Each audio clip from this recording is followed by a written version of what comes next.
Our continuing coverage on the breaking story that we first told you about at the top of the hour. A suspect is dead after ramming a car into a Michigan synagogue. And authorities say there were explosives in the back of the suspect's car. No staff or students were inside the building, who were in the building rather during the event, were hurt.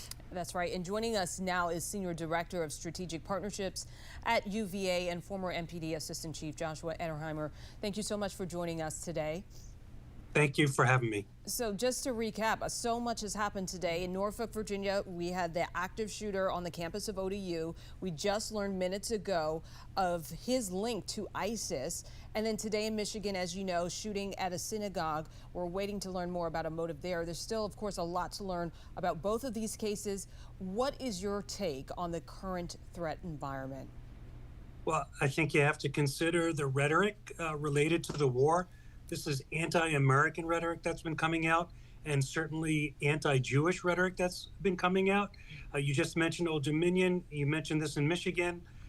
Last week in New York City, there was anti-Muslim, anti-Jewish protests, and an IED was used where the suspects said they were inspired by ISIS. I mean, it's related, I believe, to rise in anti-Semitism across the country. Just look at Bondi Beach in Australia in December, Boulder, Colorado, just in June, someone used a flamethrower targeting Jews. And in DC, right here in our hometown in May, 2 people murdered leaving the Capitol Jewish Museum. They happen to be embassy employees.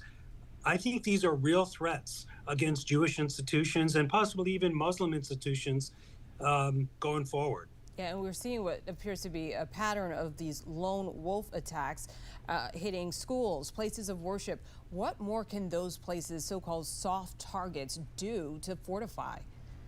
There's actually an organization called the Secure Community Network that links together Jewish institutions throughout the country and provides them guidance on how to harden their synagogues and how to respond and how to set up security. I'm just going to note in this case in Michigan, there were armed security present, ready, and were prepared and defended the synagogue against this attack. And I think not just synagogues and Jewish institutions, but religious institutions need to be, unfortunately, thinking about this way and be better prepared. I feel like the Michigan synagogue was better prepared. Yeah, and Professor, speaking of, you are at a police conference right now. How are law enforcement agencies at all different levels working together and better strategizing when it comes to these threats and being prepared for the worst case scenario? Well, I think coordination has been very strong. Communication is very strong. I do think that after 9/11, it changed how law enforcement addresses international incidents. I am not surprised that Sheriff Michael Bouchard of Oakland County, Michigan, is prepared. He is a well-known sheriff engaged in national conferences and on Homeland Security committees. And I think that local agency knew the synagogue, knew the security in the synagogue, knew how to respond to that synagogue. And I think local law enforcement is better prepared today than they were.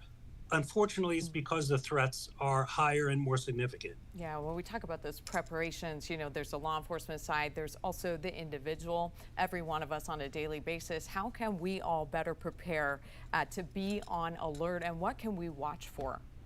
Well, I think it's important to be aware. I'm surprised how often people are oblivious.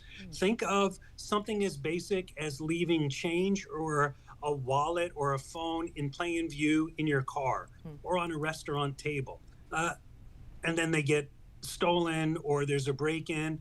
I do think people need to be self-aware and prepare more. And so you have to be aware of your surroundings. If things seem a little off, the old DHS saying, if you see something, say something. I think that's good advice, because if something seems a little off, it probably is. It's worth reporting. I think law enforcement would welcome all reports, even if you don't think it's anything. I would still report it and be aware. All right, Senior Director of Strategic Partnerships at UVA and former MPD Assistant Chief Joshua Edenhimer, thank you so much for taking the time to join us this afternoon. Thanks for having me. All right, take care. And we are divided.